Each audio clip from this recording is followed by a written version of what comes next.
Hey guys, Jess with Peak Blue Wreath. So, yes, I think I took every piece of white, silver, or sparkly turquoise I could possibly find, and I'm including it in this bow. This wreath is, white and silver and turquoise. We've been working on this, and I was having a little bit of a time because I felt like a lot of my things that are white or silver, they had gold. Things that were turquoise, they had gold on the edge. So apparently I am on the right track for when I make my next wreath and include the turquoise and gold and purple in it. So we are making a big tail. So let's see, 14 inches.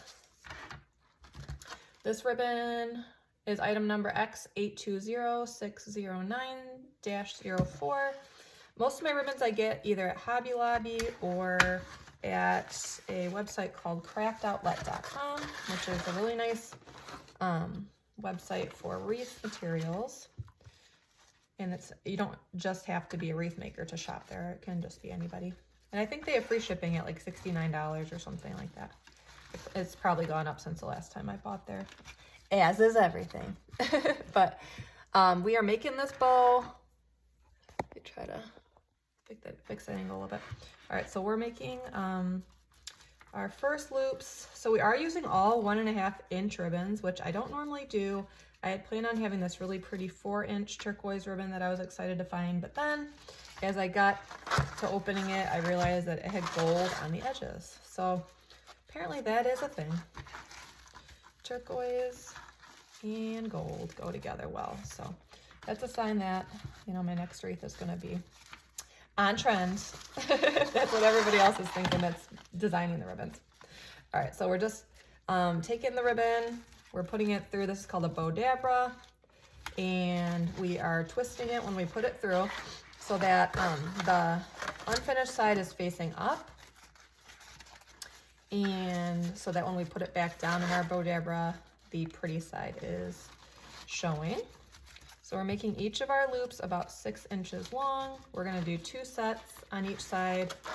Then we're gonna do 1 set and 2 sets, and we're just gonna go back and forth like that for all of the ribbons. So this is definitely, you guys heard me go on about how I'm not a big fan of shedding glitter ribbon. This is shedding glitter ribbon. I mean, you can only help it so much. Some people love that about Christmas.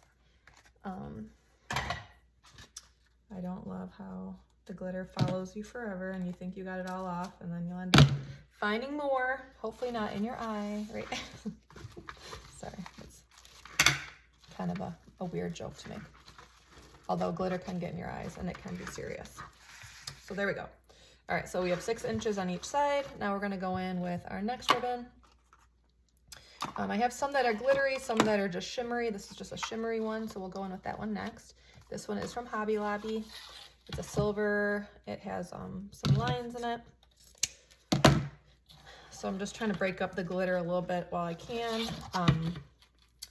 If you guys saw the last video, I put all the ribbon tails in our wreath.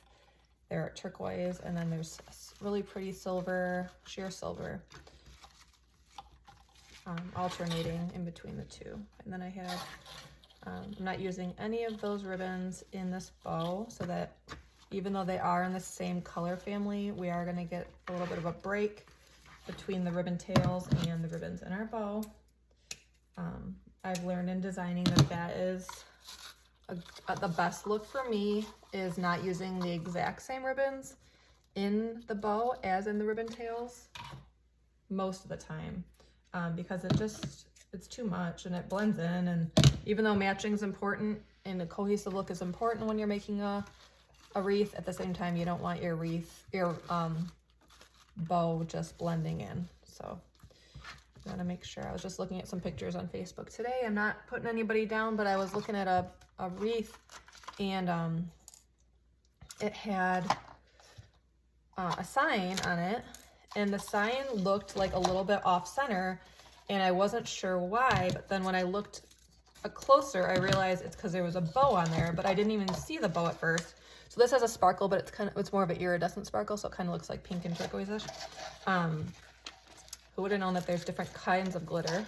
There's like coarser glitter, there's fine glitter, there's shimmer. But anyways, I didn't even realize that there was a bow on there. I just saw that.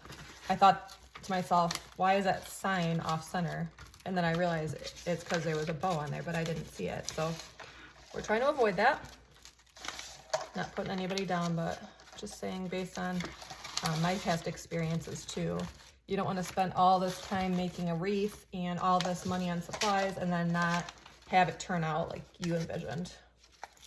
Right, I feel like with a wreath, it never exactly like it's hard to envision exactly how it's going to turn out. You can kind of imagine and plan and kind of, you know, go with what you've made before in the past if you follow the same steps. But so there's always like a little bit of an element of surprise, but you don't want to create something and then have to like take it apart or be unhappy with it or not proud of what you've created.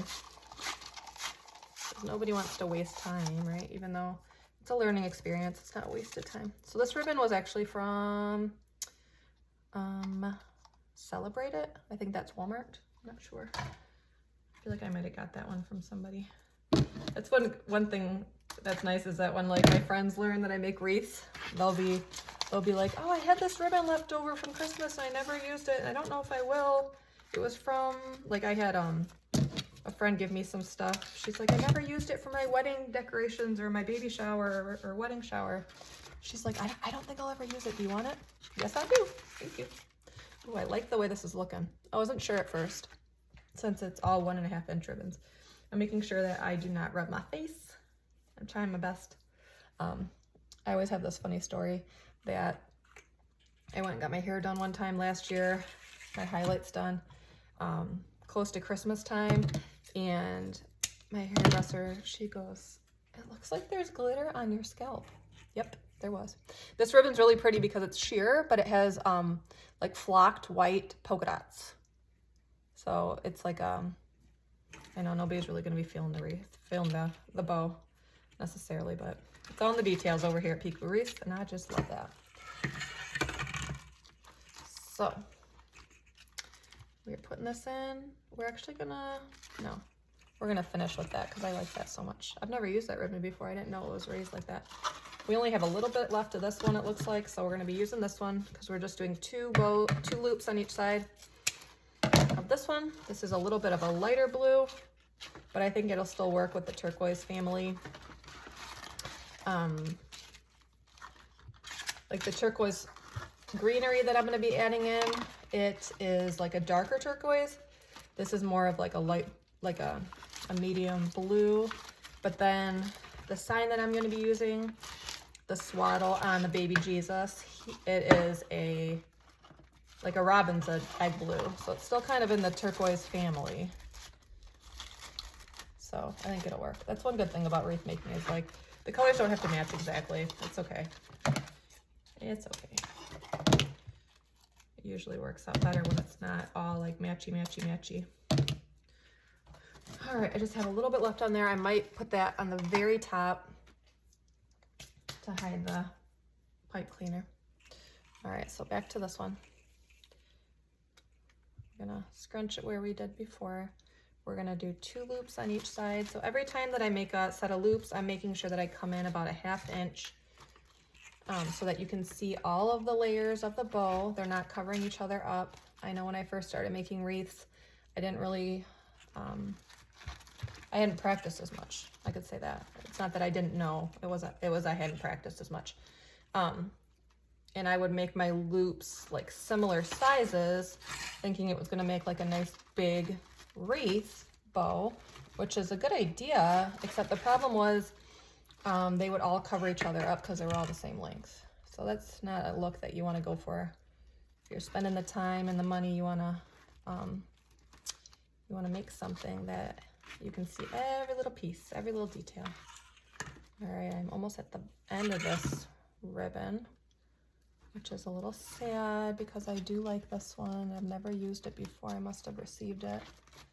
I'm just making sure that my loops are similar in length here. I'm gonna pull this one out. Cut that. You guys just heard a bird. I have my window open upstairs and I just heard a bird chirping right outside the window. Lots of birds and squirrels I've been seeing lately, all, you know, stocking up for hibernation time, even though it's probably still a little bit away.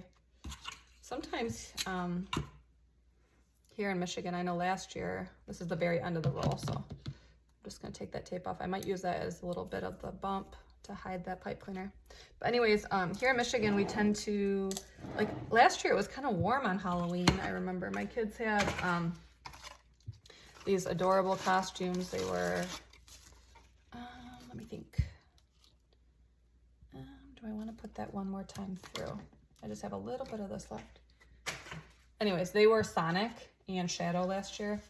And they were kind of like those costume types that look like, they kind of look like onesie pajamas, sort of. But obviously they had like a hood and stuff. And they were, in Michigan, it's normally cold on Halloween. So you normally get a costume that is good to wear over a winter coat. But last year it was hot. Do I want to do that? No, I don't want to do that. I'm going to save that and maybe use it in the top above our bow or something. Let me think. What do I want to do with this? Maybe I will stick this up. What do I want to? No, I'll just keep it out for now. Anyways, it was hot. They were wearing their little onesie things and they were sweating. So maybe that's how this Halloween's gonna be. It's hard to say. All right, so to hide the pipe cleaner there, I just gather it like this and I leave about maybe, what is that? Like 2 inches. And then I'll put it down like that and then I'll put my pipe cleaner. Okay, so we're done with our bow.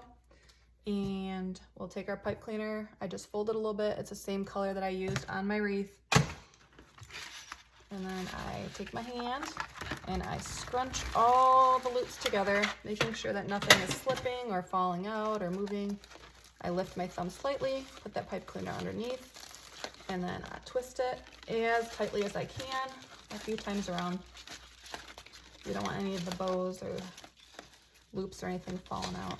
And then you just bring all the tails up front in the order that you put them in.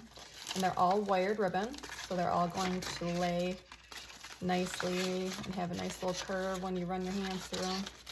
I only use wired ribbons because I want this wreath, it will last multiple seasons, and I want, when my customer takes it out next year, for it to look just as beautiful as it did when they took it out of the box when they received it. So you just run your hands through these. So if you ever get a wreath from me and, you know, it was a little handled in a certain way, just run your hands through those loops and everything will be fine. Okay, so we're just gonna spread out these loops. I should have said those tails, but these are loops. We're just spreading them out, opening them up a little bit, getting everything in the right order. These tails down here, and I will do that final fluff of the bow, that's the technical term, when I stick it on the wreath, of course. All right, so we're just making sure that we're following the 2, 1, 2, 1, 2 pattern. I'm going to trim a little bit off this part here that we put in, as you can see it, making sure I'm not cutting any of the loops, because that would be annoying. And then there we go. And then we have this one in the middle to hide that pipe cleaner. And then we're all done. So there we go. Nice and full and fluffy. Nice curve to those tails. And there we go. Let me know what you think. And I will see you next time to add the embellishments into our wreath. Thanks so much. Bye.